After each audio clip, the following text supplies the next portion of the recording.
International جو media ہے اس کا بھی کام ہے کہ اس سارے معاملے کو ڈیفیوز کرے, اور جو بڑے بڑے پلیئرز ہیں وہ 5 بڑی پاورز ورلڈ وار 2 کے بعد, ان کا کام ہے کہ وہ فرنٹ سے لیڈ کریں. اس میں سب سے بڑی پاور جو یو ایس اے ہے, انہوں نے تو بالکل علیحدگی اختیار کر لی ہے. یہ جو انڈیا کو زام تھا نا کہ یو ایس اے ہمارے ساتھ کھڑا ہوگا اور وہ پاکستان کے خلاف بیان دے گا, ٹرمپ تو آپ کو پتا ہے اسے کوئی پریڈکٹ ہی نہیں کر سکتا. اس نے تو کہا بھائی یہ آپ لوگوں کا آپس کا معاملہ ہے, اسے طے کریں. انہوں نے تو علیحدگی اختیار کر لی ہے, کیونکہ ٹرمپ کو بھی پتا چل گیا کہ پاکستان نے نہیں کروایا.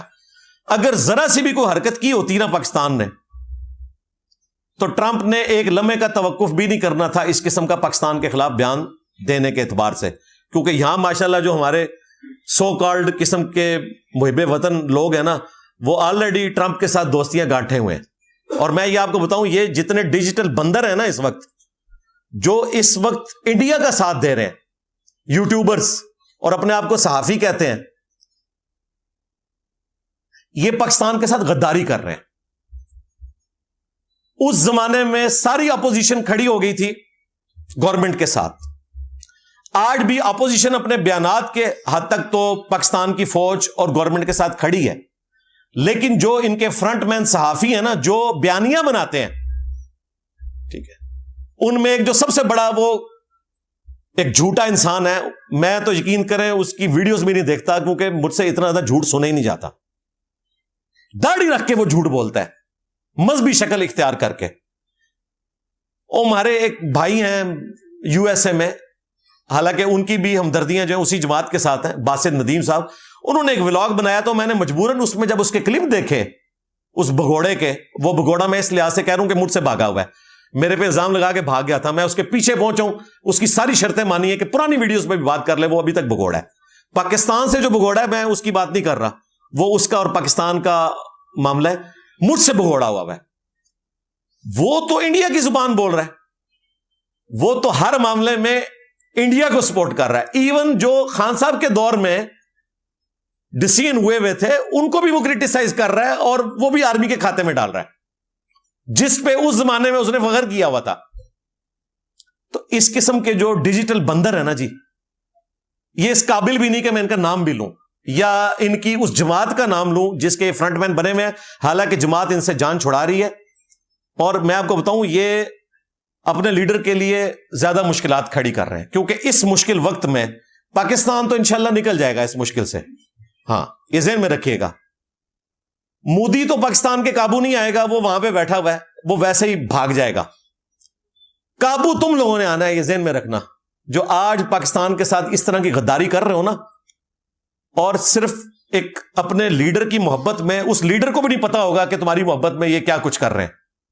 جس طرح حضرت علی کی محبت میں غلو کر کے عبداللہ ابن سبا نے ایک غلط عقیدہ ان کی طرف منسوب کیا, اور بعد میں حضرت علی نے ہی عبداللہ ابن سبا کو قتل کروایا تھا, اس غالی کو جو علی اللہ کہتا تھا, نعوذ باللہ. تو یہ جو یوٹیوبرز ہیں یہ اپنے ڈالرز پکے کرنے کے لیے اس قسم کی حرکتیں کر رہے ہیں. اور میں نے ایک چیز پریڈکٹ کی تھی, اور وہ میری کرامت اللہ کی طرف سے ظاہر ہو گئی. میں نے کہا تھا یہ کبھی نہیں چاہیں گے کہ یہ لیڈر جیل سے باہر نکلے, اور وہ بات صحیح ہوئی ہے. کل میں اس کا ولاگ کا وہ حصہ دیکھ رہا تھا, اس میں اس نے پتا کیا بولا کہ آپ نے پکڑ تو لیا ہے اس کو, آپ بتائیں چھوڑیں گے کیسے.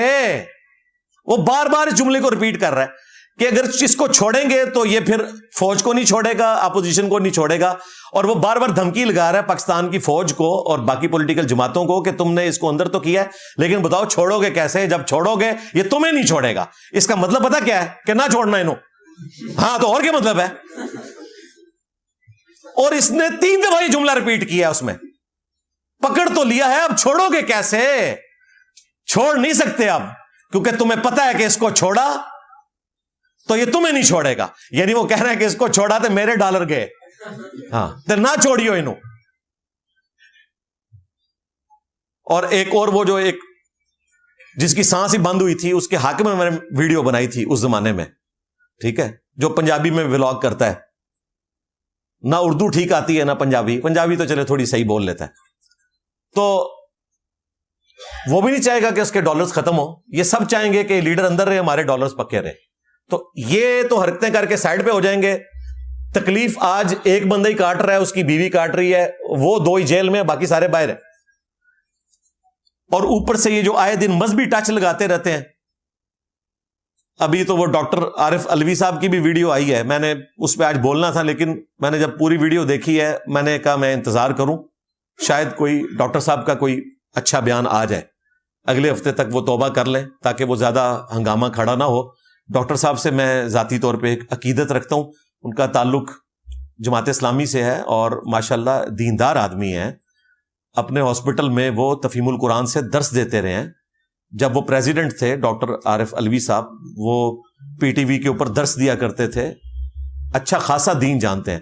میں سمجھتا ہوں پاکستان کی ہسٹری میں جتنے پریزیڈنٹ آئے ہیں ان میں سب سے زیادہ دین کا اگر نالج کسی بندے کے پاس ہے تو وہ ہمارے یہ پریزیڈنٹ صاحب تھے. لیکن پتہ نہیں وہی مذہبی ٹچ, اسلامک ٹچ, وہ ٹچ کیا ہوتا ہے, ٹچ لگ جاتا ہے ان کو. پھر وہ بات کرتے کرتے وہ کیا سے کیا بات بن گئی. پہلے جو ان کی ویڈیو آئی تھی وہ تھوڑی آؤٹ آف کانٹیکسٹ تھی, پھر میں نے پوری ویڈیو دیکھی, اس میں ان کو کافی حد تک بینیفٹ آف ڈاؤٹ دیا جا سکتا ہے. الفاظ کا چناؤ ان کا بہتر نہیں تھا, لیکن میں پھر بھی انتظار کروں گا کہ عین ممکن ہے کہ وہ اس سے بھی بیک فٹ پہ جائیں. اور اگر کوئی اس طرح کی ایکٹیویٹی نہ ہوئی تو انشاءاللہ پھر میں نیکسٹ سنڈے کو اس کو ٹاپک بناؤں گا. اس سے پہلے بھی آپ دیکھ لیں وہ اعجاز چودھری صاحب, دیندار آدمی, جماعت اسلامی سے تعلق تھا ان کا بھی پہلے, اس جماعت میں آنے سے پہلے. ان کے سامنے ایک بچہ کہہ رہا ہے جی دنیا کے سب سے خوش نصیب ماں باپ جو ہے وہ سیدنا عبداللہ رضی اللہ تعالیٰ عنہ اور سیدہ آمنہ رضی اللہ تعالیٰ عنہا وسلام اللہ علیہا وعلیہم السلام, اور اس کے بعد جو ہے ہمارے لیڈر صاحب کے, ہمارے مہاتما صاحب کے جو ماں باپ ہیں یہ ہیں. اور وہ دیندار بندے سارے سن رہے ہیں. اور یہ تو پنجاب تھا, بچت ہوگی. کے پی میں تو آپ کو پتا ہے وہ بندے ہی انہوں نے قتل کر دیا تھا, جس نے نبیوں کے ساتھ ملا دیا تھا اسی مہاتما صاحب کو. تو پتہ ہے پشتون تو اس معاملے میں بہت سخت ہیں, انہوں نے اس بندے کو وہیں پہ قتل کر دیا تھا ایکسٹرا جوڈیشل طریقے سے. غلط ہوا, اس طرح قتل نہیں کرنا چاہیے, توبہ کروانی چاہیے, ٹھیک ہے وہ اپنی زندگی گزارے. لیکن میں آپ کو بتا رہا ہوں یہ جو اسلامک ٹچ ہیں, مذہبی ٹچ, یہ کتنے خطرناک ہوتے ہیں. ان کے پیچھے چونکہ اخلاص نہیں ہوتا, یہ ٹچ ہوتے ہیں اپنا ووٹ بینک پکا کرنے کے لیے, پھر اس طرح کی مس ہینڈلنگ آپ سے ہوتی ہیں. تو ان لوگوں سے بھی آپ ہوشیار رہا کریں, چاہے وہ مذہبی ٹچ لگا رہے ہوں یا وہ اپنے پولیٹیکل گینز کی خاطر پاکستان کا نقصان کر رہے ہوں. میں نے پہلے بھی کہا ہے کہ سب سے پہلے ہمارے لیے ہے اسلام, ہمارا ایمان, اس کے بعد پاکستان, اور پھر اس کے بعد کوئی ہمارا پولیٹیکل لیڈر ہے. کیونکہ یہ سارے پولیٹیکل لیڈر اسی وقت تک اپنی یہ ساری عیاشیاں کر سکتے ہیں یا یہ ساری فیسلٹیز اویل کر سکتے ہیں, سارا فیم اویل کر سکتے ہیں جب تک پاکستان موجود ہے. اور پاکستان کے لیے بائنڈنگ فورس جو ہے وہ ہمارا ریلیجن ہے. یہ ہماری جو قومی ریاست ہے وہ اسلام کی بنیاد کے اوپر ہے کہ 2 قومی نظریہ, مسلم اور ہندو, 2 قومیں یہاں آباد ہیں. لیکن اس کا یہ مطلب نہیں ہے کہ پاکستان میں جو ہندو ہیں ہم نے ان کو قتل کر دینا ہے, نہیں. وہ 11 اگست کی تقریر ہے محمد علی جناح رحمہ اللہ کی, بانی پاکستان کی, کہ آپ آزاد ہیں اس ملک میں, اپنے مندروں میں جا سکتے ہیں, اپنے چرچز میں جا سکتے ہیں, اپنی مساجد میں جا سکتے ہیں, اپنی عبادت گاہوں میں جا سکتے ہیں. ہاں اوورال چونکہ ڈومیننسی 97% سے زیادہ مسلمان ہیں, لہذا کی پوسٹوں کے اوپر مسلمان ہوں گے, اور اسلام یہاں پہ ڈومیننٹ ہے چونکہ, لہذا اس ملک کا نام اسلامک ریپبلک آف پاکستان رکھا گیا. وہ اپنی جگہ موجود ہے الحمدللہ. لہذا اس پہ ہمارے لیے کوئی پولیٹیکل لیڈر, کوئی جرنیل, کوئی مذہبی لیڈر اس معاملے میں اگر رکاوٹ بنتا ہے تو ہم ڈنکے کی چوٹ کے اوپر اس کے خلاف کھڑے ہوں گے.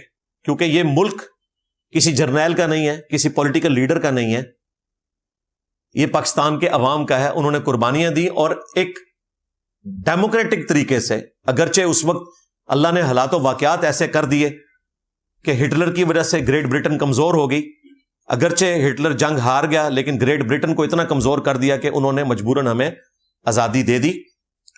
اور اس میں میں محمد علی جناح کی عقل مندی کو داد دوں گا کہ اکیلا لیڈر تھا اور مخالفت میں ان سے بڑے لیڈر تھے. گاندھی صاحب, ابوالکلام آزاد کانگریس میں, ان کی کوشش یہ تھی کہ یہ ملک صرف آزاد ہو گریٹ برٹن سے، لیکن ایک ملک رہے. لیکن یہ صرف محمد علی جناح تھے اور ان کے ساتھ چند ایک دیوبندی علماء اور بریلوی سارے علماء، پیر سارے کے سارے وہ سپورٹ کر رہے تھے. تو اس اکیلے بندے نے گریٹ برٹن کو یہ منوانے پر آمادہ کر لیا کہ ہم 2 ملک بنائیں گے، انڈیا اور پاکستان. یہ بہت بڑی کامیابی ہے جب اتنے بڑے لیڈرز مخالفت میں موجود ہوں، ایک اکیلے بندے کا سٹینڈ لینا. ہاں، جو اکثریت تھی دیوبند علماء کی وہ کانگریس کے ساتھ تھی، اور وہ بھی کوئی مسلمانوں کے لیے بدنیتی والا معاملہ نہیں تھا. وہ چاہتے تھے کہ مسلمان اکٹھے رہیں تاکہ کل کو ہم پاور میں آ جائیں. لیکن آج جو کچھ مسلمانوں کے ساتھ انڈیا میں ہو رہا ہے، اس کے بعد میرے خیال ہے اگر وہ دنیا میں موجود ہوتے تو انہیں پتہ چل جاتا کہ محمد علی جناح نے جو کچھ فورسی کیا تھا وہ درست تھا. اور وہ علماء جنہوں نے اس وقت پاکستان کا ساتھ دیا وہ لوگ درست تھے، اور وہ لوگ جو اس وقت مخالفت بھی کرتے تھے لیکن پاکستان بننے کے بعد پاکستان میں آ گئے وہ بھی درست تھے، جس طرح مولانا مودودی اور ان کے سارے ساتھی جماعت اسلامی کے، انہوں نے پھر اس کو ایکسیپٹ بھی کر لیا. اور پھر دیکھیں محمد علی جناح کا جنازہ بھی شبیر احمد عثمانی صاحب نے پڑھایا جو دیوبند سے تھے. اشرف علی تھانوی صاحب نے دیوبند مدرسے کو ریزائن کر دیا صرف پاکستان کو سپورٹ کرنے کی وجہ سے.